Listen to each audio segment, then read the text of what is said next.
एक बार एक छिपकली राजा के महल में रहती थी। स्वभावत राजा के महल में रहती थी तो वो अपने को सम्राट से कम नहीं मानती थी। अरे कोई साधारण छिपकली थोड़े ना थी। गांव की और छिपकलियों में उसका बड़ा आदर सम्मान था। उसको बड़े निमंत्रण भी मिलते थे कि आज इस जगह उद्घाटन कर दो, कि नई छिपकली ने घर बसाया है, कि किसी छिपकली का विवाह हो रहा है, किसी छिपकली को बच्चा पैदा हुआ है। लेकिन वह छिपकली कभी भी कहीं भी नहीं जाती थी और वह मुस्कुराकर टाल देती थी। वह कहती, किसी और को ले जाओ, क्योंकि अगर मैं चली तो इस महल के छप्पर को कौन संभालेगा। अरे इस महल की छत को कौन संभालेगा, यह महल तो गिर जाएगा। छिपकली सोचती थी कि उसने ही महल की छत को संभाला हुआ है, कोई संभाले नहीं है। हमारे संभाले कुछ संभलता नहीं, लेकिन हमारे अहंकार के कारण हम यह बात मानने को राजी नहीं हो पाते कि हमारे बिना भी महल रह जाएगा।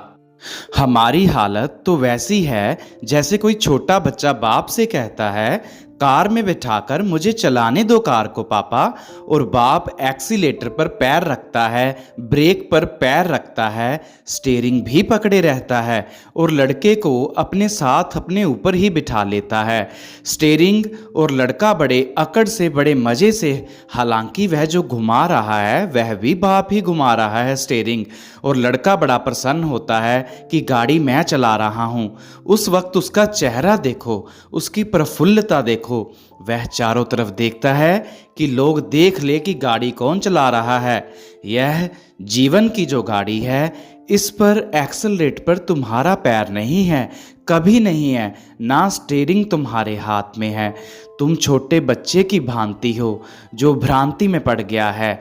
गाड़ी तो अरे अपने आप चलती है, गाड़ी अपने आप ही चल रही है, तुम्हारे चलाने की जरा भी जरूरत नहीं। तुम नाहक परेशान हो रहे हो, पसीने पसीने हुए जा रहे हो। यह बच्चा नाहक परेशान हो रहा है, वह सोच रहा है गाड़ी यह चला रहा है, अगर ना चलाए तो मुश्किल हो जाएगी। बड़ा हॉर्न बजा रहा है, यह सोच रहा है इसके बिना तो सब अस्त व्यस्त हो जाएगा, यह सारा अभी दुर्घटना हो जाएगी, कहीं कोई टक्कर हो जाएगी। यह पसीने पसीने हुए जा रहा है, इसे पता नहीं है कि तेरे ना हॉर्न बजाने से कुछ होना है, ना तू गाड़ी को संभाल रहा है, गाड़ी कोई और संभाले हुए है।